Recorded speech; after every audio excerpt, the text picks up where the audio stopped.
शिवसेना पक्ष आणि चिन्हाच्या बाबतीत एक महत्त्वपूर्ण सुनावणी सर्वोच्च न्यायालयात पार पडणार आहे। याविषयी चर्चा करण्यासाठी आपल्या सोबत आहेत सर्वोच्च न्यायालयाचे वकील सिद्धार्थ शिंदे। सिद्धार्थजी, आज सुनावणी होते, काय अपेक्षित आहे या सुनावणीमधून आणि बऱ्याच दिवसांनी ही सुनावणी होते, काय होऊ शकतं नेमकं? बघा, राष्ट्रवादीच्या बाबतीत जरी प्रकरण नंतरचं असलं तर त्यात बऱ्याच सुनावण्या झाल्या। शिवसेनेचं प्रकरण फेब्रुवारी 2023चं आहे, ज्यावेळेस इलेक्शन कमिशननी पक्ष आणि चिन्ह हे लेजिस्लेटिव्ह मेजॉरिटीच्या बेसिसवर एकनाथ शिंदे यांना दिलं होतं। त्याच्या विरुद्ध उद्धव ठाकरे फेब्रुवारी 23मध्ये सुप्रीम कोर्टात आले, स्थगितीची मागणी केली। जस्टिस चंद्रचूडांनी स्थगिती नाकारली, पण त्यांना मुभा दिली, तुम्ही नवीन नाव आणि नवीन चिन्ह घेऊ शकता। जोपर्यंत आमचा निर्णय म्हणजे सुप्रीम कोर्टाचा निर्णय येत नाही तोपर्यंत एकनाथ शिंदे पक्ष आणि चिन्ह इलेक्शन कमिशनच्या निर्देशाप्रमाणे वापरू शकतात। तर त्याच्यात 1.5 ते 2 वर्ष सुनावणीच नंतर झाली नाही। सगळे रिटन आर्ग्युमेंट्स, रिप्लाय, रिजॉइंडर झालेला आहे, पण सुनावणी झाली नाही। तर आज सुप्रीम कोर्टाचा उन्हाळ्याच्या सुट्टीनंतरचा पहिला दिवस आहे। 10 दिवसापूर्वी वेकेशन बेंच समोर उद्धव ठाकरेंनी हे मॅटर मेन्शन केलं त्यांच्या वकिलांनी, आणि त्यांचं म्हणणं होतं की आम्हाला पक्ष आणि चिन्ह स्थानिक स्वराज्य संस्थांसाठी तरी दिलं गेलं पाहिजे। आता हे तर शक्य नाहीये। जर झालं असतं तर फेब्रुवारी 23मध्येच ते गोठवण्यात आलं असतं, स्थगिती देण्यात आली असती इलेक्शन कमिशनच्या निर्णयात। असं झालं नाही। तर ह्याचा मुख्य हेतू उद्धव ठाकरेंचा आहे, जसं राष्ट्रवादीच्या प्रकरणामध्ये अजितदादांना निर्देश दिले गेले होते, तुम्ही डिस्क्लेमर वापरा, मजकूर वापरा, पेपरमध्ये जाहिराती द्या आणि लोकांना सांगा की हे पक्ष आणि चिन्ह टेम्पररी आहे, परमनंट नाहीये, अजून सुप्रीम कोर्टाचा निर्णय यायचा आहे। तशीच अपेक्षा उद्धव ठाकरेंची आहे की शिवसेनेच्या प्रकरणात पण असा निर्णय सुप्रीम कोर्ट देईल, आणि योगायोगानं हे प्रकरण, शिवसेनेचं प्रकरण पण जस्टिस सूर्यकांत यांच्या समोर आता लिस्ट झालेलं आहे। आज त्या अर्जावर सुनावणी आहे। आज काय होऊ शकतं?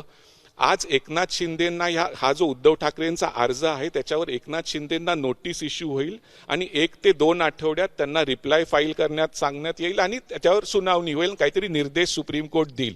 असंही होऊ शकतं आज की आज काही मौखिक निर्देश किंवा हे जस्टिस सूर्यकांत एकनाथ शिंदेंच्या वकिलांना सांगू शकतात किंवा देऊ शकतात, कारण जस्टिस सूर्यकांत यांनीच राष्ट्रवादीच्या प्रकरणात असे निर्देश अजितदादांना दिले होते शरद पवार यांच्या याचिकेवर। तोच प्रयत्न उद्धव ठाकरेंचा आज आहे की जसं राष्ट्रवादीबाबत झालं तेच तसंच शिवसेनेबाबत तरी होवं, आणि काही नाही तर स्थानिक स्वराज्य संस्थांच्या इलेक्शनच्या आधी लोकांमध्ये एक मेसेज जाईल की अजून हे टेम्पररी आहे, एकनाथ शिंदेंकडे पक्ष आणि चिन्ह परमनंट नाहीये, सुप्रीम कोर्टाचा मुख्य निर्णय अजून यायचा आहे।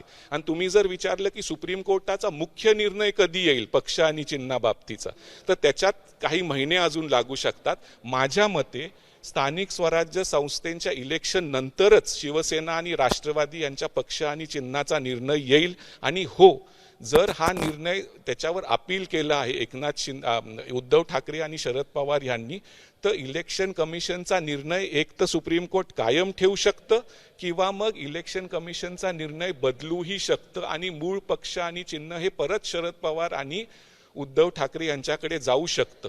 शक्यता आहे लवकर निर्णय येईल, जे लोकांना वाटतं आजच होईल असं नाही। जर यायचा होता निर्णय तर ज्यावेळेस पहिल्या वेळेस शरद पवार आणि उद्धव ठाकरे सुप्रीम कोर्टात आले होते इलेक्शन कमिशनच्या निर्णयाविरुद्ध, त्याच वेळेस स्थगिती मिळवली असती, ती सुप्रीम कोर्टाने स्थगिती दिली नाही।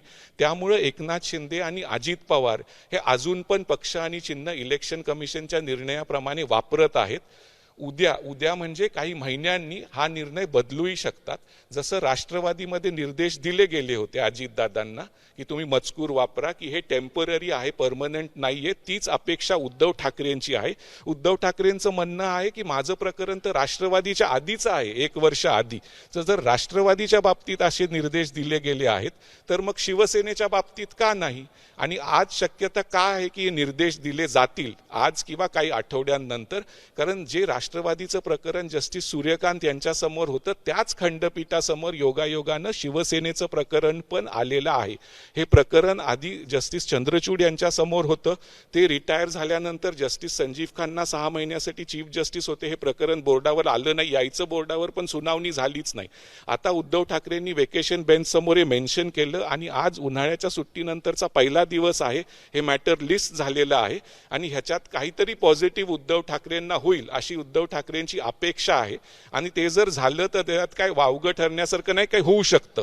कारण ह्याच्यात पण या बाबतीत आजच्या आज काही होईल असं वाटतंय का? आजच्याच दिवशी सुनावणीमध्ये काही होऊ शकेल की अजून वेळ लागेल? बघा, उद्धव ठाकरेंनी अर्ज दाखल केलाय. नॉर्मल प्रोसेस काय असतं की त्याच्यावर नोटीस इश्यू केली जाईल दुसऱ्या बाजूला, म्हणजे एकनाथ शिंदेंना त्यांचं लेखी उत्तर येईल आणि मग जो काय निर्णय आहे तो होईल. पण आज एखाद्या वेळेस जस्टिस सूर्यकांत हे एकनाथ शिंदेच्या वकिलांना म्हणू शकतात की का नाही, जर मी राष्ट्रवादीच्या प्रकरणात असं केलेलं आहे आणि वस्तुस्थिती आहे, अजून मेन प्रकरण पक्ष आणि चिन्हाचं सुप्रीम कोर्टात पेंडिंग आहे, तर जसं अजितदादांना आदेश देण्यात आले होते तसे तुम्ही पण आदेश मी तुम्हाला देतो. पण आता एकनाथ शिंदेचे वकील म्हणू शकतील की आम्हाला ह्याच्यावर लेखी उत्तर द्यायचंय आणि आम्ही हे अपोज करत आहोत. तर ही टेक्निकॅलिटीची गोष्ट आहे. पण आज काय मौखिक टिप्पणी हे जस्टिस सूर्यकांत हे नक्की करू शकतील.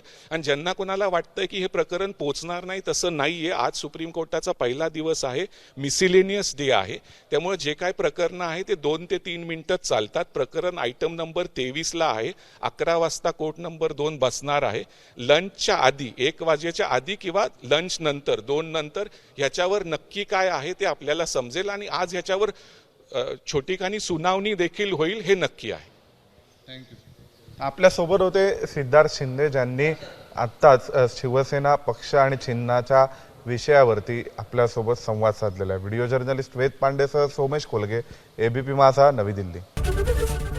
एबीपी माझा, उघडा डोळे बघा नीट.